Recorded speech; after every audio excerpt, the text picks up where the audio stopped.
नमस्कार, सुस्वागतम, वेलकम। मैं निधि शिमाली अपने YouTube चैनल में आप सभी का स्वागत करती हूँ। आज मैं सूर्य ग्रह के ट्रांजिशन की जानकारी लेकर आप सभी के सामने उपस्थित हुई हूँ। सूर्य ग्रह जो कि आत्मा कारक, संसार पालक ग्रह माना गया है, जगत पिता जिन्हें कहते हैं, ग्रहों के अधिपति देवता, मतलब ग्रहों में एक स्वामी, ग्रहों के राजा सूर्य को माना गया है। 17 अक्टूबर को सूर्य नीच की राशि में, यानी अभी वर्तमान के अंदर वो कन्या राशि के अंदर विराजमान है और 17 अक्टूबर को वे कन्या राशि से तुला राशि में, यानी अपनी नीच की राशि में जाकर विराजमान हो रहे हैं और शनि की 10वीं दृष्टि भी सूर्य पर पड़ने वाली है। सूर्य मेष राशि में उच्च के और तुला राशि में नीच के माने जाते हैं। सिंह राशि के इन्हें स्वामी कहते हैं। गुरु, चंद्र और मंगल से इनकी मित्रता होती है। राहु, केतु, शनि और शुक्र से इनकी शत्रुता होती है और बुध से ये समभाव रखते हैं। सूर्य जब भी राहु या केतु के साथ में जाकर विराजमान होंगे या फिर चंद्र के साथ में जाकर विराजमान होंगे तो वो गलत योग बनाएंगे, यानी सूर्य केतु और राहु के साथ में ग्रहण योग की स्थिति बनाते हैं और चंद्रमा के साथ में वे अमावस्या योग बनाते हैं। इस बार सूर्य तुला राशि में जाकर नीच के होकर विराजमान हो रहे हैं, यानी उसके रिजल्ट काफी अलग हमें देखने को मिलेंगे, क्योंकि शनि की 10वीं दृष्टि, फिर सूर्य का नीच का होकर तुला राशि में जाकर बैठना, ये सभी कुछ अलग परिणाम लेकर आ रहे हैं। तो जान लेते हैं कि 12 राशियों पर इसका क्या इफेक्ट पड़ने वाला है और प्रत्येक राशि में सूर्य के क्या रिजल्ट रहने वाले हैं। ये 17 अक्टूबर से 16 नवंबर तक लगभग एक माह सूर्य एक राशि में विराजमान रहते हैं और जब वो राशि परिवर्तन करते हैं तब उसे संक्रांति कहा जाता है। चलिए अब आगे बढ़ते हैं और जान लेते हैं सबसे पहले मेष राशि का हाल कि मेष राशि में सूर्य के क्या रिजल्ट मिल रहे हैं। देखिए, आपकी राशि में सूर्य 5th हाउस के लॉर्ड हैं और सूर्य इस समय 7th हाउस में, यानी आपके सप्तम भाव में जाकर विराजमान हो रहे हैं। अतः इस समय आपके चीज़ों को वो ठीक नहीं करेंगे। विद्यार्थी वर्ग के लिए ये टाइम इतना अच्छा नहीं रहेगा। जितनी मेहनत करेंगे उतना रिजल्ट आपको नहीं मिलेगा। मेहनत अधिक और रिजल्ट कम वाली स्थिति आपको देखने को मिलेगी।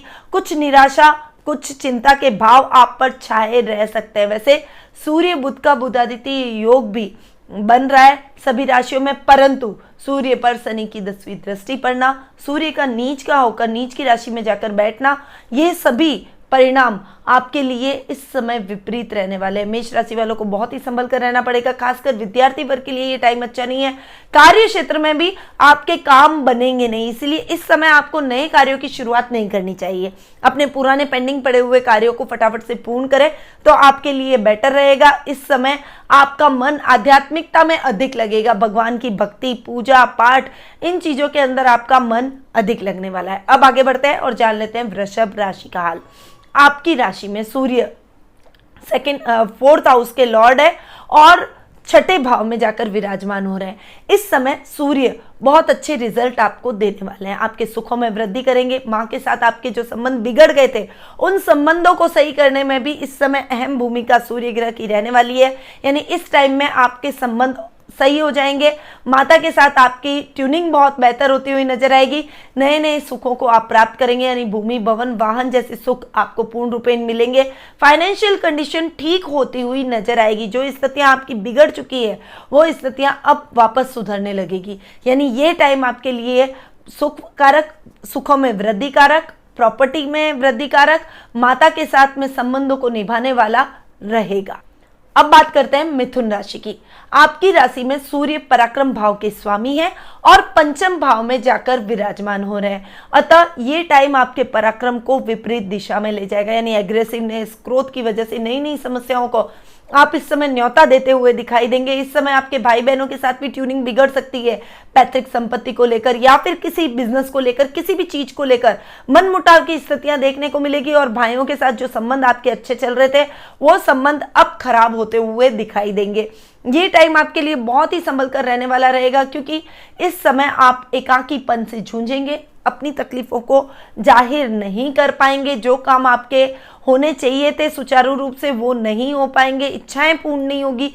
इससे मन में निराशा के भाव उत्पन्न होंगे और इस समय आपके मन में विरक्ति के भाव, एक थोड़ा सा एकाकीपन, आपके अंदर डिप्रेशन के भाव अकेले रहना, भगवान की पूजा भक्ति में रहना, ऐसी स्थितियां आपकी उत्पन्न होगी और ऐसे स्वभाव में आपके चेंजेस आएंगे। थोड़ा सा संभल कर आपको इस समय चलना पड़ेगा। अब आगे बढ़ते हैं और जान लेते हैं कर्क राशि का हाल। देखिए, आपकी राशि में सूर्य बैठे हैं सुख स्थान में, और सूर्य स्वामी है सेकंड हाउस के, यानी पैतृक संपत्ति, जिसे हम कुटुंब का भाव कहते हैं, वो इन भावों के स्वामी होकर सूर्य सुख स्थान में जाकर विराजमान हो रहे हैं। यह आपके पैतृक संपत्ति संबंधी विवाद को दूर करेंगे, आपके कुटुंब के साथ में मतभेदों को खत्म करेंगे। इस समय आपके घर में मेहमानों का आवागमन रहेगा। कोई मांगलिक कार्यक्रमों की रूपरेखा भी आप इस समय बनाते हुए दिखाई देंगे। कार्य क्षेत्र में स्थितियां सामान्य रूप से चलती रहेगी, यानी बनी रहेगी। इस समय कोई बड़ा विवाद यदि आपका चल रहा है, कोई बड़ा कोर्ट केस यदि आप पर चल रहा है, तो उसका फैसला भी आपके पक्ष में जाएगा। उसकी जो दलीलें हैं, उसकी जो पेशियां हैं, वो भी आपके फेवर में जाती हुई नजर आएगी। यानी ये टाइम आपके लिए सकारात्मक सिद्ध होने वाला है। अब आगे बढ़ते हैं और जान लेते हैं सिंह राशि का हाल। देखिए, आपकी राशि स्वामी सूर्य है, जो कि आपके पर्सनैलिटी के भाव के भी स्वामी हैं और पराक्रम भाव में जाकर विराजमान हो रहे हैं। ये अभी आपकी पर्सनैलिटी को थोड़ा सा खराब करेंगे। इस समय आपको क्रोध अधिक आएगा, एग्रेशन आपका अधिक रहेगा, मन मुटाव की स्थितियां रहेगी कुटुंब के साथ में, ससुराल वालों से और अपने ददियाल पक्ष से संबंध बिगड़ेंगे। ये टाइम आपके पराक्रम को विपरीत दिशा में ले जाएगा, यानी जो पराक्रम आपके लिए अभी तक पॉजिटिव था, वो पराक्रम अब आपके लिए नेगेटिव होता हुआ दिखाई देगा। मेडिकल लाइन से जो जुड़े हुए हैं, उनको बहुत संभल कर इस समय रहना चाहिए। आपके ऊपर कोई मिथ्या आरोप भी लग सकते हैं।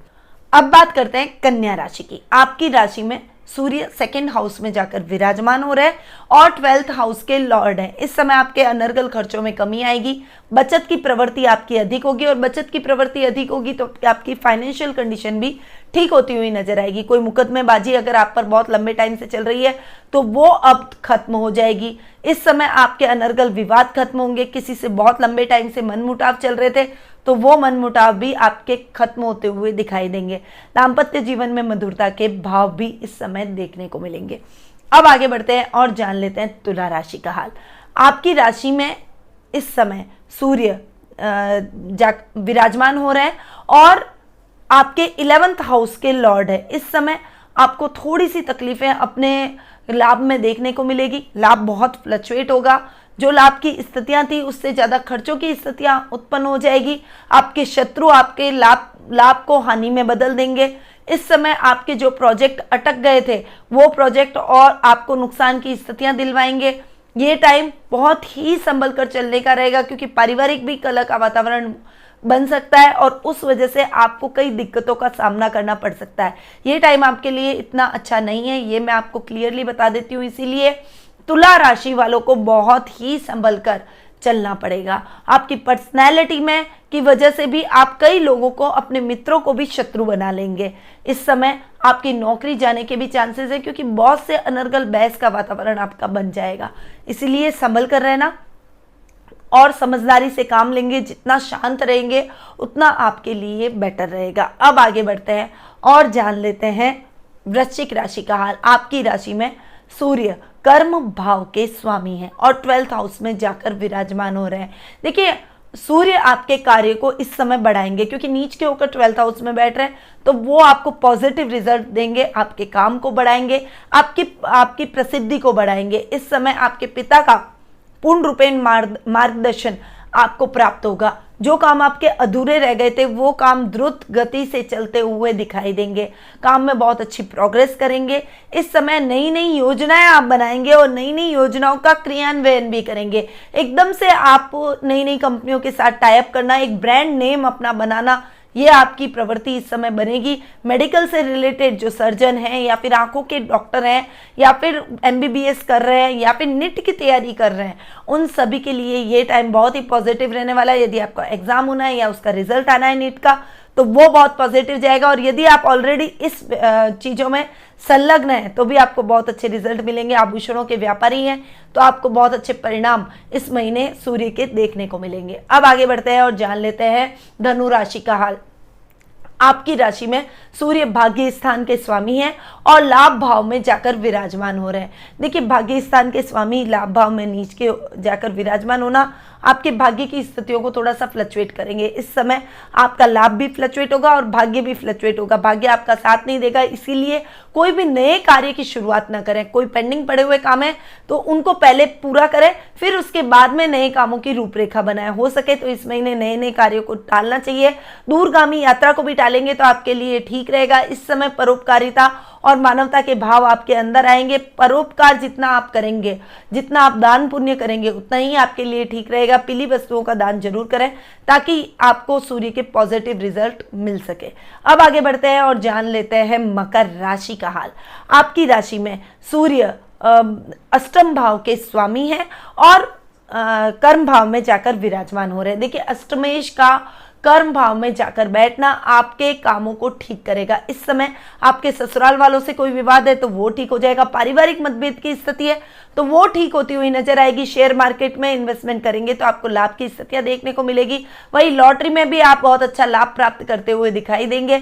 इस समय आपके अटके हुए काम चल निकलेंगे। गुप्त शत्रु जो आपको नुकसान पहुंचाने की कोशिश कर रहे हैं उनको आप पहचान सकेंगे और वो आपके कार्यों को नुकसान नहीं पहुंचा पाएंगे। यानी ये टाइम आपके लिए बहुत ही बढ़िया रहने वाला है। इस महीने आप अपने कार्यों को द्रुत गति प्रदान कर सकते हैं और काम को एकदम से नई ऊंचाइयां दिलवा सकते हैं। अब आगे बढ़ते हैं और जान लेते हैं कुंभ राशि का हाल। आपकी राशि में सूर्य सप्तम भाव के स्वामी है और सूर्य आपके भाग्य स्थान में जाकर विराजमान हो रहे हैं। देखिए, सप्तम भाव के स्वामी का भाग्य स्थान में जाकर बैठना थोड़ा सा दाम्पत्य जीवन को डिस्टर्ब करेगा। इस समय आपके पति पत्नी के बीच में आपसी मतभेद, ईगो क्लैश होना, कुछ मिसअंडरस्टैंडिंग क्रिएट हो जाना, ऐसी स्थितियां देखने को मिल सकती है। इसलिए इस समय विशेष सावधानी आपको अपने रिश्तों में रखनी चाहिए। साथ ही जीवन साथी के स्वास्थ्य का विशेष ध्यान रखें, खासकर उनकी आंखों का विशेष ध्यान रखें, क्योंकि आइस के ग्रह भी सूर्य ही माने जाते हैं, इसलिए उनको आंखों से रिलेटेड कुछ प्रॉब्लम होने की संभावना बनी हुई है। अब आगे बढ़ते हैं और जान लेते हैं मीन राशि का हाल। आपकी राशि में सूर्य रोग भाव के स्वामी है और अष्टम भाव में जाकर विराजमान हो रहे हैं। देखिए, ये टाइम आपको बहुत अच्छे रिजल्ट देगा। इस समय आपके बहुत लंबे टाइम से जो समस्या स्वास्थ्य संबंधी चल रही थी उसमें आपको रिलीफ मिलेगा। रोगों में आपके कमी आएगी। जो काम आपके अटक गए थे वो काम आपके पूर्ण होंगे। शत्रु चाहकर भी आपका कुछ नहीं बिगाड़ पाएंगे। आपके शत्रु आपके मार्ग में आने की चेष्टा करेंगे तो उनको मुंह की खानी पड़ेगी। आपके काम फटाफट से होने लगेंगे। ननियाल से बहुत अच्छा सपोर्ट मिलेगा। आप अपने कार्य क्षेत्र में तो उन्नति करेंगे ही, रिश्तों में भी जो मनमुटाव हो चुका था वो मनमुटाव दूर हो जाएगा और एक अच्छी बॉन्डिंग से आप अपने परिवार के साथ आगे बढ़ेंगे। ओवरऑल ये टाइम मीन राशि वालों के लिए बहुत बढ़िया रहेगा। तो ये था सूर्य का 12 राशियों का ट्रांजिशन का प्रभाव, जो कि अभी मैंने आपको बताया कि सूर्य का ये जो ट्रांजिशन हो रहा है ये 12 राशियों पर क्या प्रभाव डालेगा। अब बढ़ते हैं थोड़े से उपायों की तरफ। देखिए, सबसे पहले तो आपको अगर सूर्य को प्रबल करना है, आपको और अच्छे रिजल्ट सूर्य के चाहिए तो आपको पुखराज धारण करना चाहिए।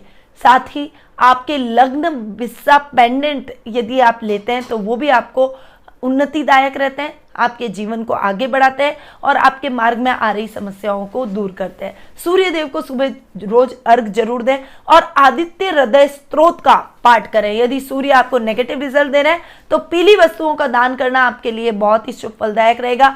आपको सूर्य के अच्छे रिजल्ट चाहिए तो ज्यादा से ज्यादा, अगर सूर्य आपकी कुंडली में अच्छे बैठे हैं और आपको बहुत अच्छे रिजल्ट दे रहे हैं और अभी सूर्य का ये जो राशि परिवर्तन है उसके अच्छे रिजल्ट आपको चाहिए तो ज्यादा से ज्यादा गोल्ड धारण करें। गोल्ड आपके लिए लकी धातु रहेगी, तो ये उपाय आपको जरूर करने चाहिए। साथ ही यदि आप जानना चाहते हैं कि आपकी कुंडलों जन्म कुंडली में ग्रहों की स्थिति कैसी है, ग्रहों की क्या स्थितियां बन रही है और किस ग्रह पर किसकी दृष्टि, कौन सा ग्रह क्या इफेक्ट आपकी कुंडली में दे रहा है, आपके भविष्य के हिसाब से आपके मन में कोई प्रश्न है तो उन प्रश्नों का उत्तर मैं आपको दे सकती हूँ। कुंडली विश्लेषण का लाभ आप मुझसे प्राप्त कर सकते हैं। मैं आपकी कुंडली का एनालिसिस करूंगी, साथ ही आपको सही रेमेडीज भी बताऊंगी ताकि आपके जीवन में आ रही समस्याएं दूर हो और आपको एक सही मार्गदर्शन प्राप्त हो सके। तो नीचे दिए गए नंबरों पर तुरंत संपर्क करें और कुंडली विश्लेषण के लिए अपॉइंटमेंट प्राप्त करें। अब मैं अपनी वाणी को यहीं विराम देती हूँ। स्वस्थ रहिए, व्यस्त रहिए, मस्त रहिए और हमेशा मुस्कुराते रहिए। जय श्री राधे कृष्ण।